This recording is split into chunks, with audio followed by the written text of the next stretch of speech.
Hey guys, so let's talk Spider-Man No Way Home. I saw the 9:30 session this morning at my local theatre in the gold class section where they give you a recliner chair. You can lay back and order your food and they bring it to you. I usually go to gold class with my wife, but she didn't really have any interest of seeing Spider-Man besides the fact that she's working today, so I did go on my own. But it was a packed theatre. I still had some kind of random guy sitting next to me, so it was very cozy.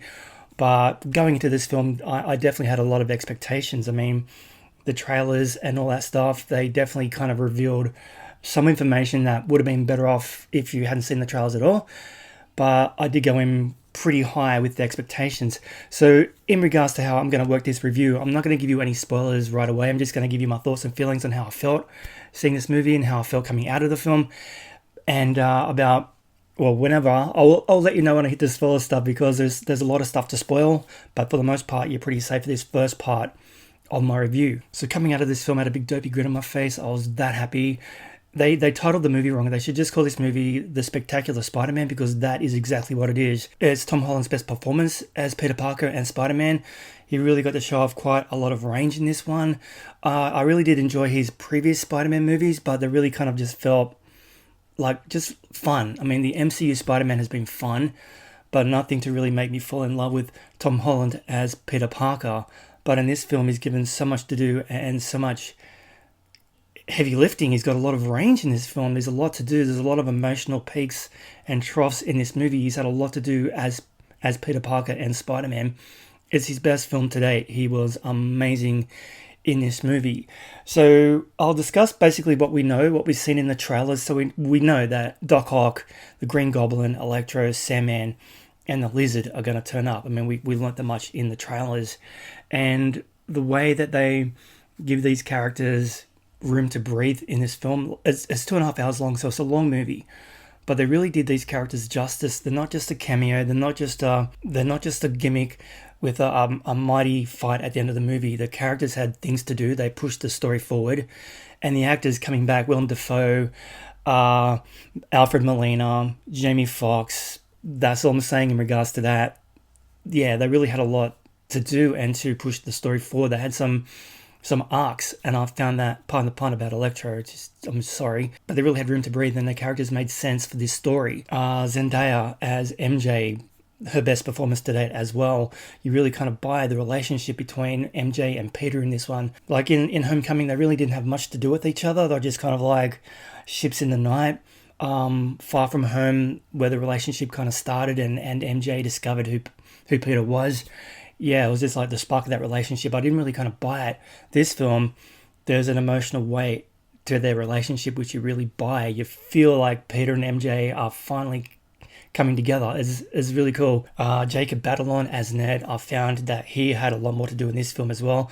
I found his character very annoying in the second film when he's having his whole relationship with Betty Brant. I just watched all the movies recently again, and it annoyed me in that film, but in this film, yeah, he was very, very cool.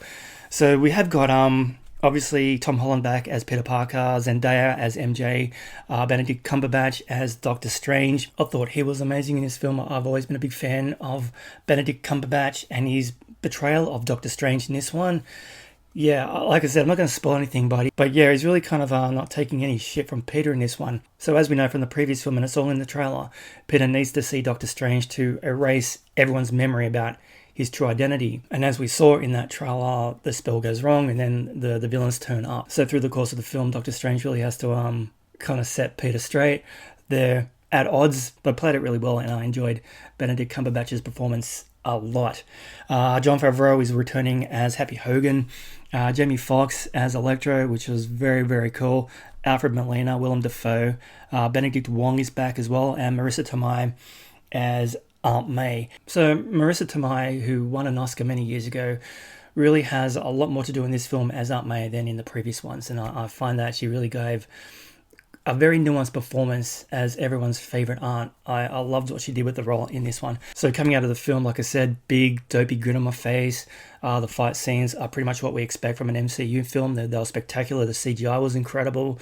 The story was engaging and made sense. It felt organic. The character performances were great. I found the pacing was good, even though the movie was well over 2.5 hours. It didn't feel that long. There was a lot of comedy beats, a lot of emotional moments. Overall, it was one of the best Spider-Man films I've seen. It ranks number 2 on my listing of favorite Spider-Man films. Spider-Man 2 with Tobey Maguire and Alfred Molina is still my favorite. Is the number 1 Spider-Man film for me, and this one is a close second. It really does feel like Spider-Man has kind of separated himself from the MCU. This feels like a Spider-Man movie. So he's been part of the MCU, and it's been a great ride. But yeah, it always felt like he was playing in a bigger sandbox. So it's a big movie, but it kind of condenses it down to a very good Spider-Man Peter Parker story, which I really appreciated. So what Tom Holland got to do with the character, like I said, was just amazing. And yeah, it was a phenomenal Spider-Man film. It was very, very good. I'll give it a 9.5 out of 10 easily, and I cannot wait to see it again on 4K on the big TV behind me. I absolutely loved it. Of the performances, the fight scenes, the cinematography, the score, the direction by Mark Webb. Damn, they absolutely nailed every aspect of the film. It's a fun, entertaining movie. I mean, not just in regards to being an MCU film or a Spider-Man film. It's a good movie. It's a good movie. Sure, you got to have having all the homework done before seeing this. Watching all the other MCU films might help a lot. Coming in cold, you might be a little confused along the way with what's going on. But those who are turning up to the film as a newcomer, I'm pretty sure the film will play out okay for you, and you'll understand what's going on. If anything, it might want to make you go back and watch the previous movies. Okay, so yeah, like I said, 9.5 out of 10. I've literally just got home. I've just powered down some sandwiches, and now I'm sitting here doing the review, so I'm still kind of getting my breath. But in regards to spoilers, yeah, I'm gonna do maybe a spoiler talk right now. So if you've not seen the film, stop now. Probably avoid the comment section as well, because people will be talking about it down there. I'm pretty positive. But yeah, let's talk about spoilers right now. So go away if you're not seeing it and come back later. Or if you're like, you don't care, then stick around. But spoilers coming at you right now, so please be aware. Spoilers from now. Are you still here? I've warned you. Spoilers coming. You good? Okay. Of course, they're in the movie.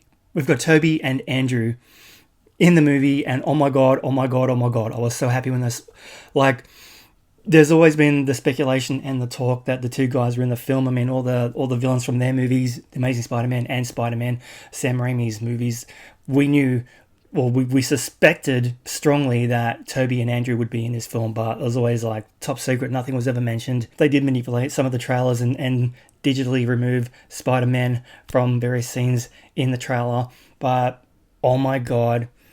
Wow. So in regards to my favourite Spider-Man movies, like I said, Spider-Man 2 with Tobey Maguire was my all-time favourite. So having both Alfred Molina and Tobey Maguire back on screen again was just an absolute nostalgia trip for me. I loved it. I've seen every Spider-Man movie on the big screen. I've not missed one. So having Tobey, who is my Spider-Man, oh man, it was such an incredible moment. And Andrew as well. So in regards to Andrew's Spider-Man movies, The Amazing Spider-Man, I didn't love them.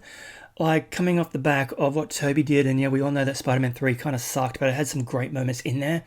So coming off the back of Sam Raimi and Tobey Maguire, not long after Spider-Man 3 had come out, a few years before, I mean, they were working on Spider-Man 4 with the Vulture, but that all fell apart. So in the movie, Ned gets the rings from Doctor Strange, and he can open the portals. And there's a moment when Peter Parker is missing, Tom Holland is missing, he's having a moment, and both Ned and MJ are trying to find him. So Ned does the portal, bring me Peter Parker, show me Peter Parker. The portal opens, there's an alleyway, Spider-Man's down the end, he notices the portal, comes running down, comes through the portal, takes off the mask, Andrew Garfield. So even though I wasn't a massive fan of his films, the moment his mask came off, I was just I was surprised by how happy it made me feel seeing this older actor from the previous movies in this one. And then, of course, a few moments later, Tobey Maguire is walking through the portal, and damn, I was so happy seeing him again. So with Alfred Molina and Willem Dafoe coming back as Doc Ock and the Green Goblin, they use CGI to de-age them. But with Toby, they kind of didn't. So obviously 20 years later, Tobey Maguire has aged. He's a little bit older, but that's fine. They kind of made this Peter Parker an older version of Peter Parker. He's been doing it for a long time, and it was really, really nice to see him come back. And like in all, he's thinner, a bit more wrinklier, but the guy's still in amazing shape. You can still pull off the Spider-Man suit. But it was really cool that it didn't de-age Tobey Maguire. He was just an older version of Spider-Man. So, man, like I said, the spoilers are going to be out there. I had a look at Twitter. I did mute the words for a little while before going in today. Then I've unmuted the words today. So back on Twitter, there is spoilers everywhere. People have been filming the movie on their phones and uploading it. There's pictures everywhere. So I'm hoping that you get to see this movie before you got spoiled. I went in spoiler-free, so I'm pretty happy about that. But man, having those moments, like we suspected, though, we kind of knew they were going to be in there, but nothing was concrete or confirmed.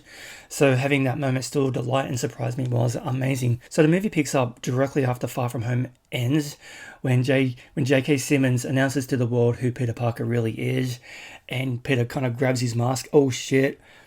Bang, we're straight into this film. So when this movie gets released on Blu-ray or 4K, you could literally watch them back to back as one big movie with no breaks. But basically the whole world knows who he is. There's paparazzi, press, angry citizens, helicopters, all surrounding Aunt May's apartment. So obviously that is very bad situation. They get interrogated by the police because Jake Gyllenhaal accused Spider-Man of murder in that previous film, so they need to be taken in by the police. And Spider-Man is being accused of being a vigilante. MJ and Ned are being accused of being helping him, so everyone's in a little bit of trouble. The kids are trying to get into university, so all this controversy surrounding their association with Spider-Man kills their opportunity to go to university dead. So Peter obviously feels very bad about this. So his motivation to see Doctor Strange to make everyone forget who he is as Spider-Man is all about his friends, to give them the chance to go to uni and to have lives outside of their little Spider-Man bubble. So as you see in the trailers, shit goes really, really wrong. And man, it just goes from there, and it's incredible, the special effects. I love what they did. So some of the highlights of the film for me were the interplay between the three Spider-Men. When Tom and Andrew find out that Tobey's got organic web shooters, was quite the moment. It was hilarious. And later on towards the end of the film, when they kind of talk about who the most wacky villains were as well. So we did get a shout out about Venom. He doesn't appear in it. He does kind of, but he doesn't really appear in this film. He has a thing at the end. But yeah, when they talk about dealing with aliens and stuff, Andrew was starting to feel really left out because he hasn't really dealt with an alien before. He just had a guy in a big rhinoceros suit, so he's feeling kind of low. But the way that Tobey Maguire kind of peps him back up again as Spider-Man with those big blue eyes was a lot of fun. I'm just so stoked that they did this. They pulled it off. They got the nostalgia, the action, the MCU, Tom Holland. Everything worked so beautifully. It was such a nostalgia trip for me, and I had so much fun. And like I said, I was just sitting there grinning ear to ear. Now, my sitting, the people in the theatre weren't really boisterous or loud or cheering. I think I might have been the most vocal, but I couldn't contain myself. Like I said, when Tobey Maguire appeared on screen, I was just like, yes! So those moments made me really quite happy. Alfred Molina, man, he was really, really cool as Doc Ock. I loved how they called back the inhibitor chip. It kind of got destroyed, and that's what set him on a dark path, because his arms were controlling him. They addressed that in this movie. Tom Holland, Peter Parker, fixes it for him, so Doc Ock is basically on the side of good for the majority of this film. But Willem Dafoe as the Green Goblin, my God, what an asshole. He really, he's, okay, so like I was talking about Marissa Tomei as Aunt May, her moments in this film when the Green Goblin attacks and kills Aunt May, I was like, oh my God, I was just like shocked. I didn't think they were going to do it. So Tom Holland never really got his Uncle Ben moment. He got bit by the spider. Uncle Ben's died. He's moved on. He's Spider-Man. We didn't kind of get that. The whole, with great power comes great responsibility. Toby and Andrew did, but Tom never had that. So in this movie, Aunt May is his Uncle Ben. She has the Uncle Ben moment where she dies in his arms. She tells him about great power comes great responsibility. And it was such an amazing scene where Marissa Tomei I just want to catch my breath. And she dies in his arms. And the performance from Tom Holland in that moment was just,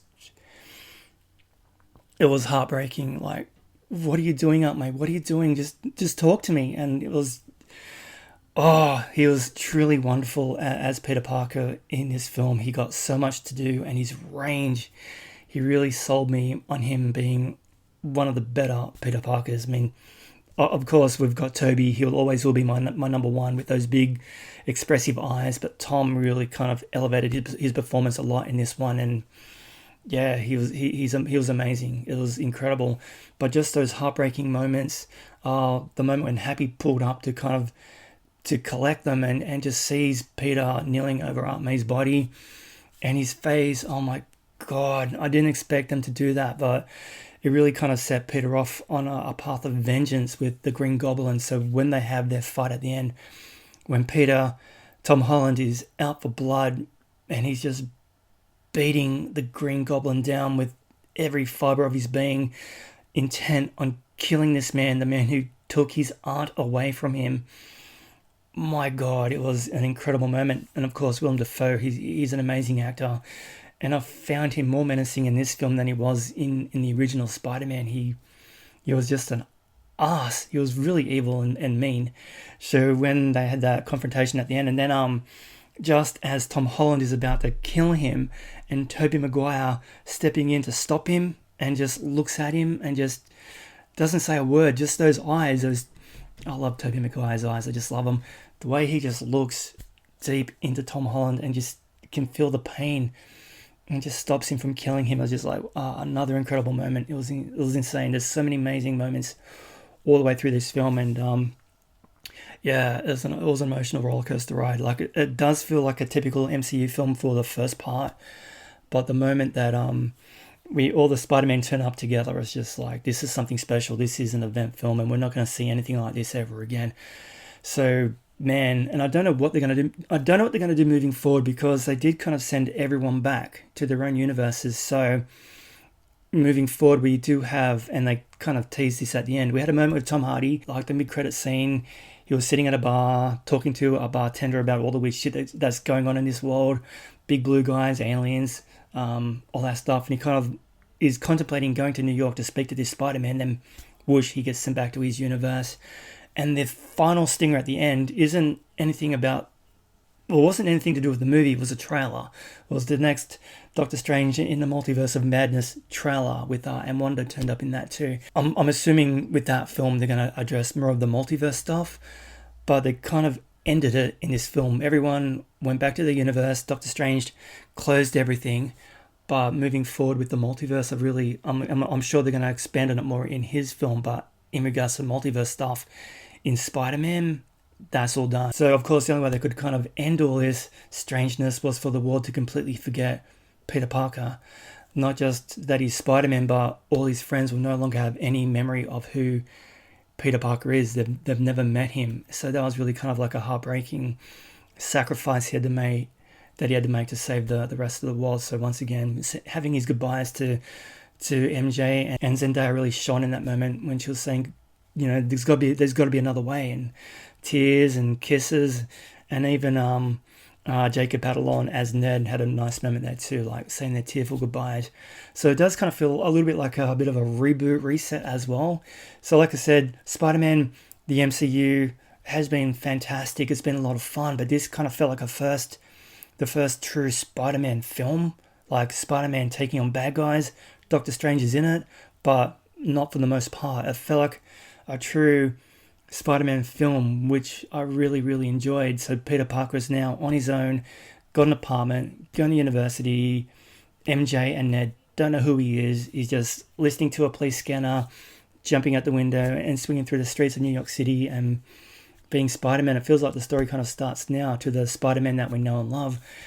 But yeah, it was incredible. I had so much fun with this movie. I know I'm just sitting here just throwing things as they come out of my head. I'm sure there's a lot of stuff I've kind of forgotten. What about this moment? And what about that moment? I mean, Charlie Cox, Matt Murdock, the lawyer, Daredevil.